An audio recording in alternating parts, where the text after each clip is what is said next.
KD's a passenger princess. That is KD's legacy as an NBA player. And look, he is a phenomenal player. I don't have to do all the qualifying. If you're a smart person with 2 brain cells, you know how great Kevin Durant is, and you can appreciate his greatness. I can appreciate his greatness while being honest about his legacy. Like, he is the best scorer, the greatest scorer I've ever seen in my life. But he wants to take an easy ride. That is what he wants. KD does not like to drive. He wants to be sitting in the passenger seat, eating his food, while player X does a lot of the heavy lifting. Yeah.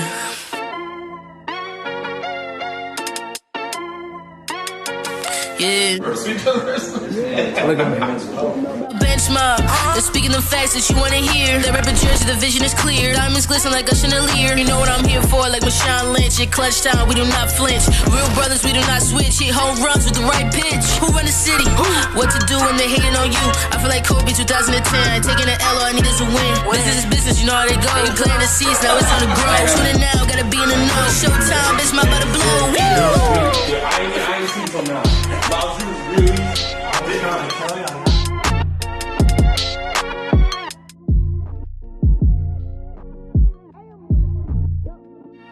Bench Mob Podcast. What's up, bro? Yeah, welcome back to another episode of the Bench Mob Ent. How y'all doing tonight, fellas? Doing good. Chilling, man.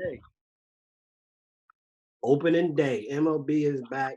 Granted, it's an excitement to be that opening day, but it's only game 1 of 162, so it's great. Yankees started off with a win, Mets started off with a win, but it's still another 161 games, so it's not like other sports like NBA, NFL, like, oh, nah, this is a long season. Before we get into it with all our predictions, talking about each division, Cy Young, MVP, y'all know the house rules. Make sure you follow, like, subscribe, share it. Make sure you rate us, give us a 5-star review. That way, this podcast can be reached out and spread out to other people that can get this great content. So please do y'all part. We appreciate y'all. MLB. AL East. This is going to be probably one of the first times we ever did this on the show. We're going to do like a hurry up offense episode. AL East. Who wins the AL East? Who's the best player in the AL East? Yankees and Judge. That's a given. I think I don't have any argument to that. That's facts. I was going to say the same thing because, and I just let him say it because, get a kick out of saying that. As if he didn't win MVP, but we're not getting into this again. There's no argument. I wasn't going to argue. It's facts. You were absolutely right. There's no better player than Judge in the AL East, and the Yankees are the best team in the AL East. I feel like too. I don't know who. I mean, Tampa's really good. Tampa's really good. So let me not rule them out. Maybe. Who do you think hit second? Because they got over under. The Blue Jays will have 91.5 wins, which is behind the Yankees. Blue Jays are good too. There's some good teams. Tampa and the Blue Jays are both good teams. I would. I mean, for this year's purposes, I'll say I'm gonna stick with Tampa. I would stick with Tampa. Their pitching is always really good, so I'll stick with them. But I could easily be wrong, and the Blue Jays could easily have a great year. They got horses over there, George Springer and them guys. So they got horses. They're a good team. On the flip side, division that is not so much a runaway. NL East, Braves, Mets. I think it's really between them, maybe the Phillies. Who wins that division? That's a toss, and that's tough. Right? That's tough. They're gonna send a couple teams to the playoffs. The Phillies are really good. I mean, they didn't have a good year last year. We beat up on them last year in division, but they went to the World Series. So off that, I'll give it to them. I'll give them the nod. I'll say that's them. Like they're the best team for now because they went to the World Series. I'll give them that. But second best, I think we'll leapfrog Atlanta this year. I think that's the year. I mean, even without Diaz, the bullpen's deep and they do a good. They have a really good lineup. They're deep. They're well constructed. They're great defensively. They're really, really good offensively. This team's really, really good. They can withstand it with Edwin Diaz injury. So I think that they're the second best team for now, and this could easily change. It's just the beginning of the season, so we're talking about. But as far as the best player in the division goes, that's tough. I mean, That's tough. There was a time where it was easily DeGrom because he was here. But I know today he got smacked around, which is good for him. He left.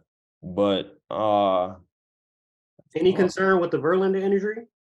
no, they said it's minor. I mean, you know, the Mets are due for a couple injuries early. It's just this what the Mets do, but it's minor. So I don't have too much concern about it. And this team can hold the fort down. They're a good team, and they'll beat up on the Marlins. They did that all year last year. The Marlins didn't get any better than they were last year. They're the exact same team. But damn, best player in the AL East. NL East. That's tough. I'd say Bryce. Honestly. I think Bryce probably is the best player in the NL East. I think the best collection of players is a different conversation. The best individual player probably is Bryce. Probably Bryce. Right now, yeah, I'd say so. AL Central, Guardians, White Sox, Twins, Royals, Tigers. Who wins that division? That's one of the most boring divisions in baseball. But White Sox have a good team. They've got a good team. They just beat the Astros today. I'd honestly rock with them to win the division. The Twins, they Twins just are got better, but Yeah. I don't know. I feel like the White Sox are kind of due to make some noise. They've made all these moves, draft picks, pitching, so it's got to pay off at some point. Yeah, maybe the Astros will focus on something else.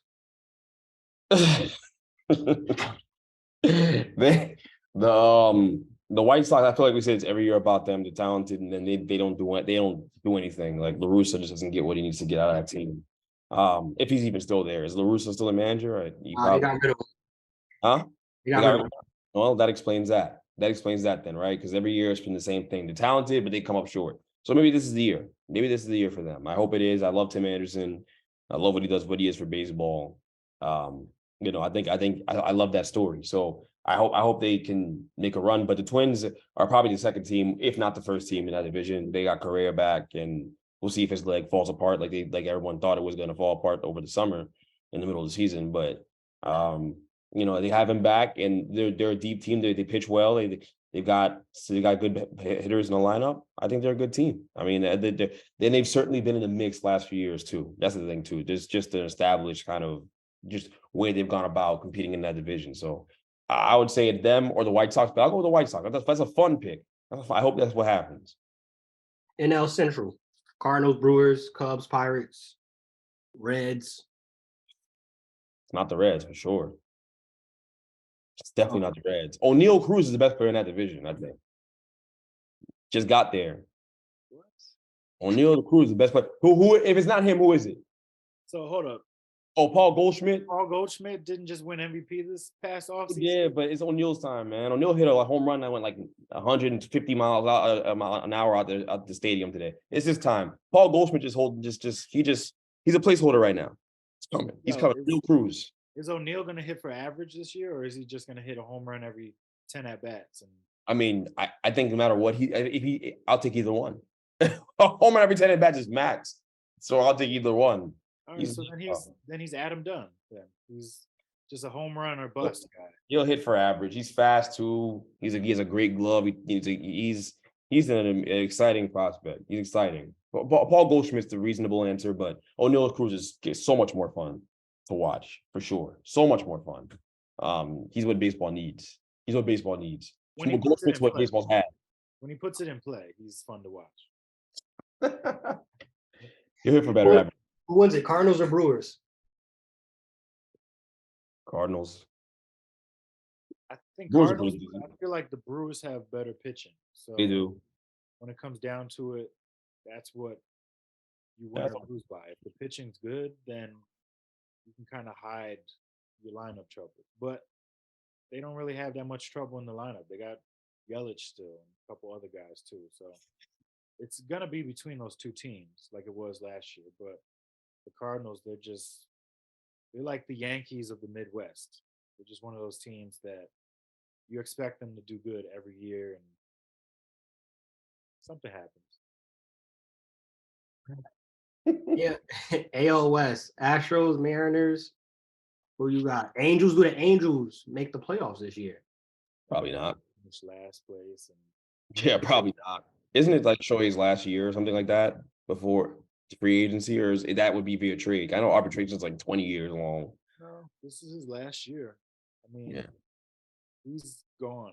It's kind of clear that he's gone after this. yeah. Now it's just whether the Dodgers Angels and Mets.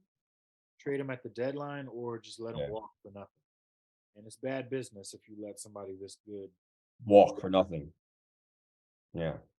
Mets make a trade. I'll give you Alvarez, Mauricio. I'll give you all the big prospects.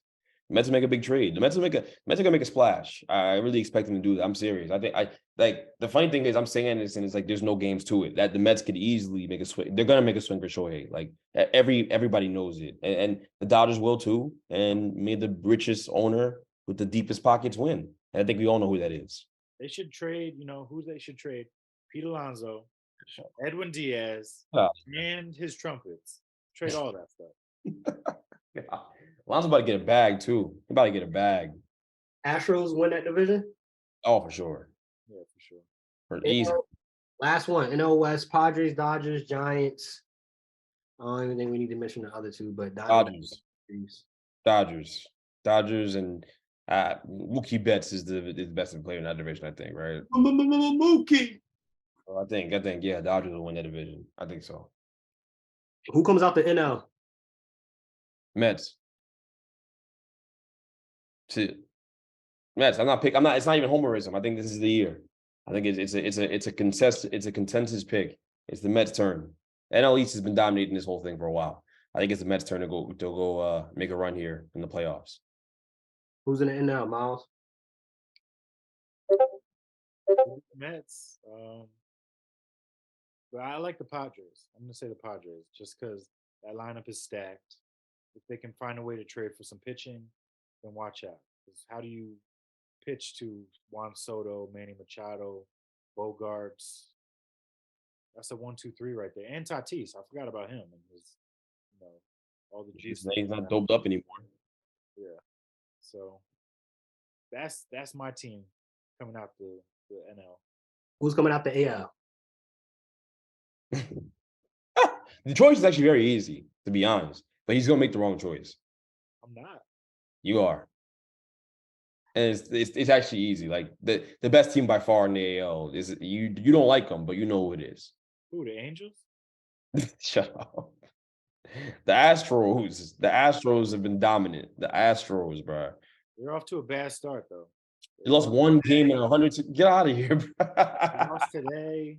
You guys beat the Giants, and you're over here feeling yourself. The Giants were like what, second or third in that tough division? They suck. They suck, bro. Where's their hitting at? It's somewhere. Buster Posey?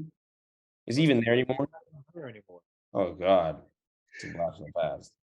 Brandon Crawford? They lost Altuve too. That's a big loss. You're not factoring in. That's 2 months without him. Oh, because what happened there? Injury, or was it? He got hurt in the World Baseball Classic. Broke his Did thumb. he did. They'll be all right. They're deep. You know, Houston's something serious. They're a machine. They're a machine. Yeah, they got machines, all right. So fine, you're gonna pick the Yankees to go to the World Series. I know you are. Always, every time, every year. That's the expectation. Oh. Which division is the best in MLB? Well, NL East. Yeah, easily the NL East, no doubt. Now, which team do you think could be a potential surprise team that didn't do well last year that could maybe make the playoffs this year, excel, one of those Cinderella type teams? I mean, they didn't do bad last year, but the Orioles, like they've got something coming up this year. Like Adley Rutschman, he's going to be a superstar at catcher. And they've got all these first-round picks coming up one by one. About time. Figure out, yeah, I know it's about time. But that's the thing; they have to do it homegrown because nobody wants to play in Baltimore. Yeah, why Baltimore? The only thing that's out there is, gun violence, bullets, bullet shell casings. I was gonna say the wire is out there, but Lamar black ass for now. Yeah, Lamar's out there, so that's the only draw right now, and he's about to be gone. So uh, He really is, which is I don't think he's gonna go anywhere. That's just me. I think he's gonna stay. I think all this is just nonsense. he gonna sit out. I think he got He'll all sit out. he has a leverage Yeah, and they'll pay him and he'll stay. I think that's what's gonna happen. They'll because give that him something. at $32 million, he got up until week 10 to sign that. Well, I'm sitting because think about it. Baltimore needs Lamar more than Lamar needs Baltimore. Let Lamar not be there for OTAs, preseason. John Harbaugh will be on the hot seat because you gonna have Huntley leading that offense. I don't disagree with you. he was a Pro Bowler, so Oh, he's a talented quarterback. So we'll see what happens. Yo, That's you're the terrible. fallback option. You're terrible. he really is. He really is. Who's the AL MVP this year? Is it going to Shohei? Yes, It most won't. likely. It won't. It won't. Then Mainly who- because he's going to get traded. So you can't get it if you don't play the whole season in the AL. So Get traded to the Mets. He'll win the NL MVP. It's off a half season to work. you're going to get traded to Magic Johnson's Dodgers. So if not Shohei, who wins AL MVP? He gonna sit there and say Judge again or something. That's what I was looking at. I was like, oh, wait. Not.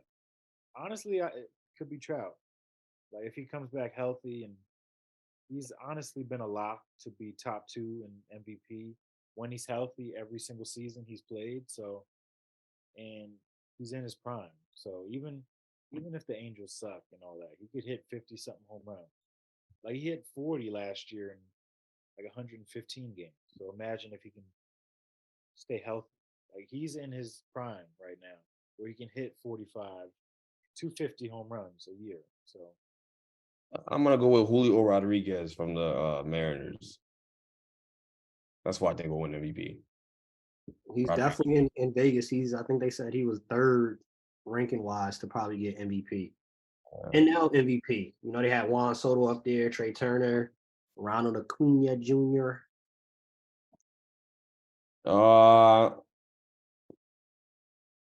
I think Pete Alonso's gonna win MVP this year. I think he's been scratching the surface. I think it's a sleeper pick. Sleeper pick. Homer, call me Homer if you want. I think he's had he had a great year last year. He builds off that. He easily win MVP. I thought he was in a race for a while too last year. He was for sure. Yeah, he was. So I think he could easily win it this year for sure. I think he's due. He's due. I'm gonna take. It's a tough one. I don't see Pete winning it because I don't know. There's something in the air just telling me that he's not gonna play a full season this year. But I'm not wishing nothing on him. Like he's a really good guy. I just don't see him playing a full season this year. So if my prediction's right, I'm rocking with Mookie Betts. Yo, this Joker Ma said it's just something in the air. Who's the AL Cy Young? Garrett Cole. He was also a good start today. I'm not gonna argue against it. I'm not gonna argue into that. I'll go with that too. NL Cy Young. Wouldn't it be crazy if Verlander again? He's won last year in the AL, right? He beat out Cole. So it could be Verlander. It could be Verlander. He's on his load management right now, so I don't know if he'll be able to collect enough starts. So I might go with Mad Max. Mad Max can win a Cy Young. I mean, he's still in his prime, almost at 40 years old. He's going to get the run support. So Know that. Knows that already. Last one we go on to MLB. What team, what manager, and what player has the most pressure on them to perform this season? in each league or just in general? In general. I think it's the Yankees. It's always the Yankees. Well, it's Aaron Boone. Yeah. Aaron Boone for sure, because I thought he was going to be fired last year. And the player with the most pressure. Yeah, Aaron Boone. They really run it like a bodega over there. Family, you know each other, you keep your job. Aaron Boone, and then I'll Players. say like Mike Trout with the most pressure because he hasn't really done anything in the playoffs. So you get a taste of it in the World Baseball Classic, and it feels good. This is something that you could get used to. But then you come back to spring training and you remember you play for the LA Angels. So now you got to figure out a way to get your team above water because they're leaking oil right now. Like Shohei is got both feet out the door, and you're just you got rope around one foot trying to pull him back, and I don't think he's coming back. So this is a year where he's got to try to figure out, can I keep Shohei here, and if he leaves, how do I get myself out of here? Because I'm never gonna win in LA, at least not in this part of LA. On the other That's side, I can win that's in a the championship, but that's a fact. Mike Trout, if Shohei gone, Mike Trout gotta be the next one out the door. he has to. Because then, what's the point of making all this money? You sign. That's the thing. These baseball contracts are so. I mean, I can't say they're dumb because you lock in that money long term, but then you lock yourself to a team that maybe 2 years into the deal, they're gonna suck. Like when Mike Trout was here, when he got called up, they had Pujols, and Pujols didn't perform the way he did in St. Louis. And now Mike Trout's kind of still in that superstar range, and they bring in the best player in the world, and now he wants out. I mean, he hasn't openly said that, but like some of his comments, you kind of realize that he's not exactly, you know, going to bat for the Angels Hmm. because he doesn't owe them anything. He's given them what 5 years of great baseball, and this is all they've been able to show for it is no playoff appearances. So I don't disagree with you. Transitioning, we got March Madness, Final Four, women's and men's. On the men's side, it's no number one seeds, there's no number two seeds, there's no number three seeds. Do y'all like, I guess you would say, the parity in college basketball this year? It's no major schools. UConn, Miami, San Diego State, and Florida Atlantic. Yeah, I don't know how I feel about it. I don't feel like I'm watching college basketball best players, like got the guys who are going to be in the NBA at the NBA level being stars. I'm not seeing that. Does FAU really have an NBA? I mean, they might have one NBA guy or maybe a guy who gets through the cracks, but you're not seeing the big names on that stage, and you'd like to. So I don't know how I feel about it. Like it's cool, but at the same time, it's cool. It's a cool story for the casual people who don't really lock into the scouting process and the top recruits, and they don't root. Maybe they're not big into the NBA and they don't root for the NBA. Root for an NBA team, but for someone who does and for someone who cares about that kind of stuff, just not seeing the best at that level, it's tough. Like I thought, Houston would have been a nice team to see there just because they have Jarace Walker and Sasser and those guys. And, um, you know, I didn't think Duke would make any noise in this thing, honestly. They hadn't been good all year, but just seeing teams that had just a nice balance of NBA guys, right? Marquise Noel is certainly on a higher level than any other guard in the country and certainly was playing that way. So it was fun to watch him play, right? He drew a lot of eyes, but in this Final Four, there are really good players. Are there NBA guys, surefire NBA guys in this Final Four? That's a whole different discussion. UConn may have one in Hawkins, Jordan Hawkins, right? He's a really good player. I think he's a surefire NBA guy for sure. So they're there. They're diamonds in the rough.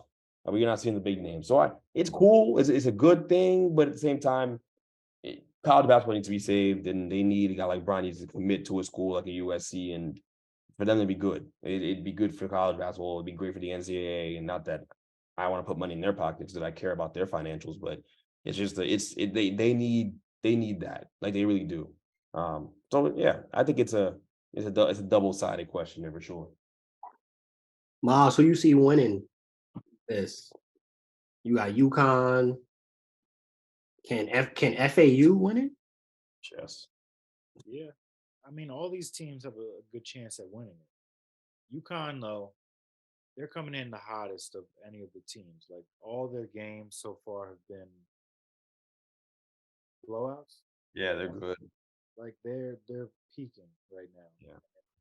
That's a really talented team with a lot of a lot of pros. Even if they're not NBA players, there's a lot of pros on that team. So and they got a really good coach. But Jim Larinaga, the coach for Miami, he's He's been good. here before. He took George Mason here 17 years ago, and I think if they're able to win, he'll get his first national championship. Like I think this is the one game where the national champion is going to come from the winner of that game.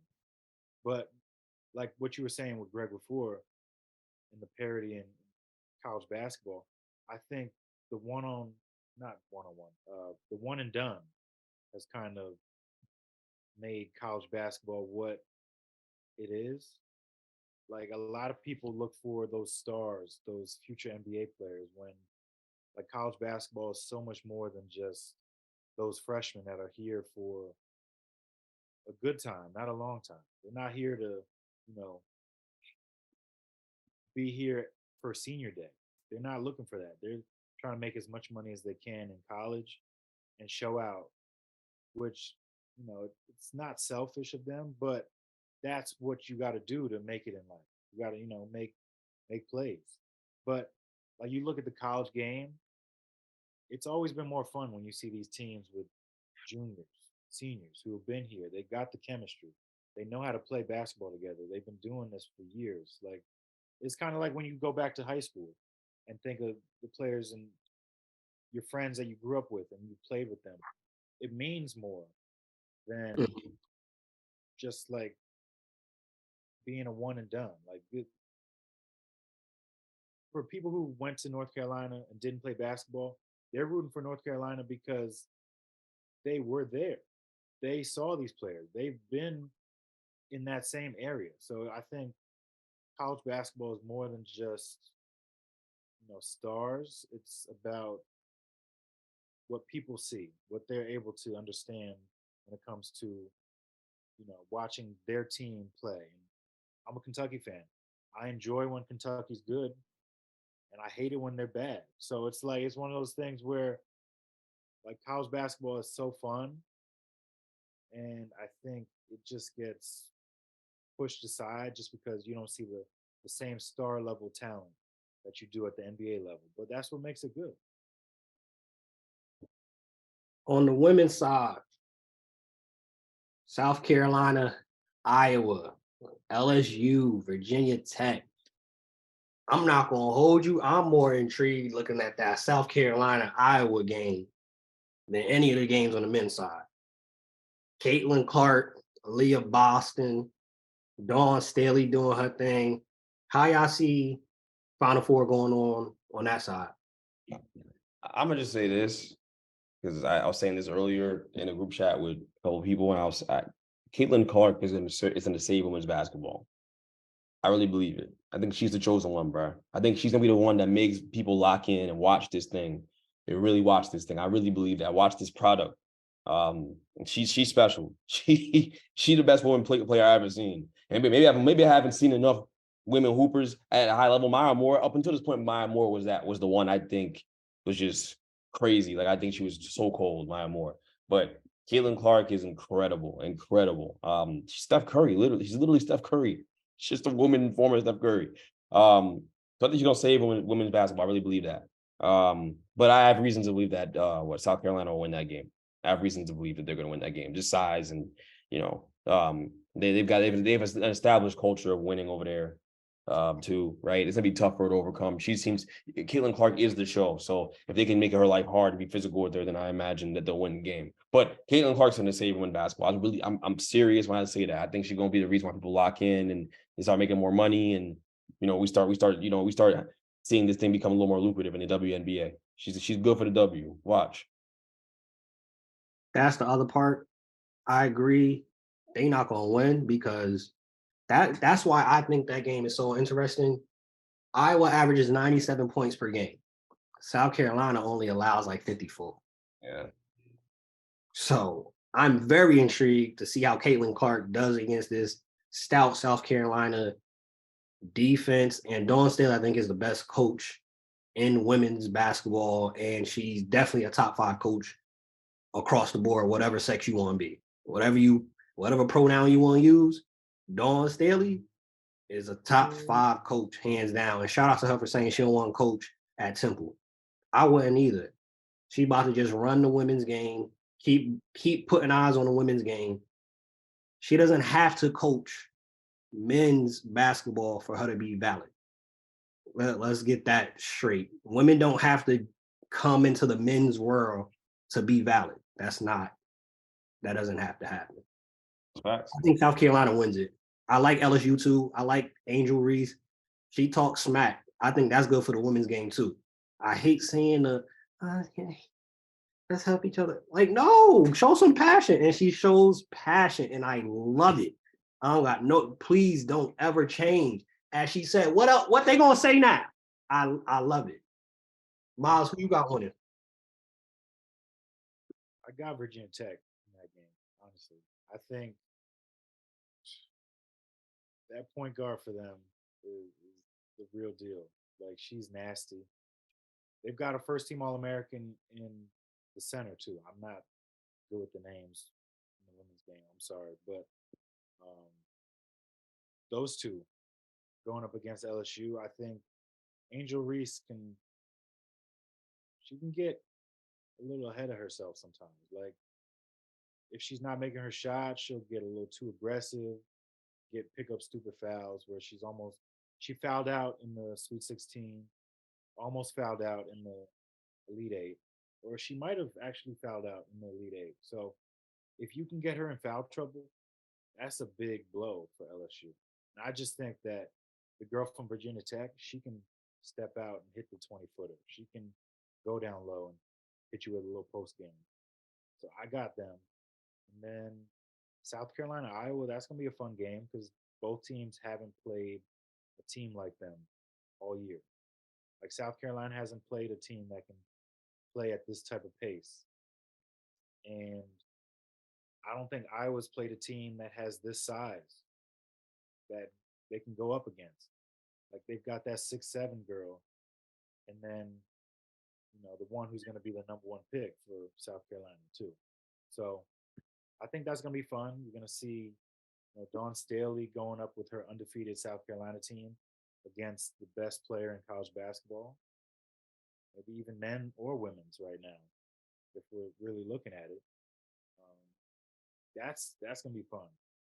Even if I was going out on Friday night, I don't know if I can until I finish watching these games. It's going to be fun. Yeah, I'm definitely locked in. And Virginia Tech, you talking about Elizabeth Kitley, and South Carolina, Leah Boston, which she not getting as much pub because of the Caitlin Clarks of the world. But more than likely, Leah Boston, she's a top 3 pick next season. Depending on who get that number 1 pick, I think it's going to be hard to pass up on Caitlin Clark. I think that's going to be difficult. I don't care if somehow, for example, the Liberty get it. Sabrina, you gonna have to move to the side. Caitlin Clark is better than Sabrina Ionescu, hands down. Just being completely honest. They play a side to side by each other, but whatever team, I don't see nobody in the league right now in the WNBA that can afford to pass up on Caitlin Clark. Even just for the exposure and the tickets coming in, I don't see that happening anywhere. We gonna close out with this, man. One of Greg's favorite players, Katie. Came out and said, man, I don't care about legacy no more. I used to care about it, but no longer. All I want to do is just ball, go home, hang out with the fam, have fun. Do you think more players are going to take this approach and kind of change that narrative about the whole ring culture? I feel like him saying that actually is saying the opposite. That he does care about legacy and all that stuff. Like, you wouldn't have to address it if it didn't bother you that people keep talking about your legacy and whatnot. So I think they can say that, and they can living my life like it's golden and everything's all good. But deep down, they know they care about what people think. Like they care about what like the Charles Barkleys and the OGs of the game have to say about them because it's a matter of respect. Like you're trying to earn everybody's respect in the game, and KD, he's made some questionable moves in the past, which people are not going to let it go because for someone so great to make those moves, it's questionable. And it makes you question your heart and Uh-huh. your drive to actually compete and win. So him saying like I don't care about legacy, like who are you to say that? Like everybody, look, LeBron James cares about his legacy. Like he's arguably the greatest player to ever play. So who are you to say you don't care about your legacy? The only reason why he doesn't care about legacy, only reason why he's saying he don't care about legacy is because he knows how everyone views him.